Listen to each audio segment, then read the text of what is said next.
I'm a fellowship trained breast surgical oncologist. I'm Dr. Amani Jambakar, and I wanted to talk to y'all about breast MRIs. As some of y'all have heard me say before, I think breast MRIs are great tools to add in with mammograms for some patients who need high-risk surveillance or patients who have a greater than 20% lifetime risk of developing breast cancer. But MRIs are not for everyone, and these are the reasons why. First of all, the position. This is a graphic I found from the Mayo Clinic, which accurately depicts what it's like to get a breast MRI. You're basically on an elevated platform, your breasts are hanging through a hole, and the platform usually digs into the ribs as well as the sternum or the breastbone. There's typically a metal part that digs right in between the two breasts.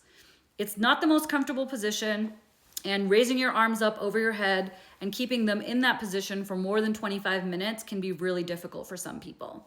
Next, let's talk about the cost. So insurance companies do have to cover screening mammograms. So typically when people get their yearly mammograms, there is no out-of-pocket cost.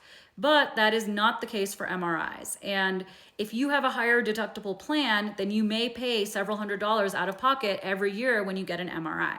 And finally, let's talk about the unnecessary biopsies that sometimes people have after an MRI. This is not my patient, but this is an MRI image which depicts what we call background enhancement, or these tiny little white ditzels which are lighting up in this breast in an asymmetric fashion.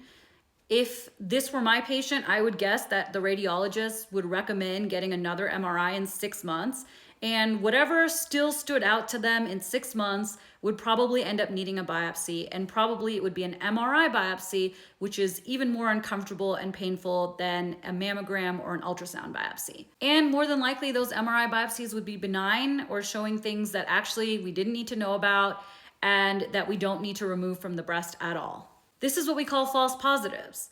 So MRIs are great, but they have their downsides as well. And this is a conversation that whoever is ordering your breast MRI should have with you before ordering it, so that way y'all can decide together if it's the right tool for your surveillance.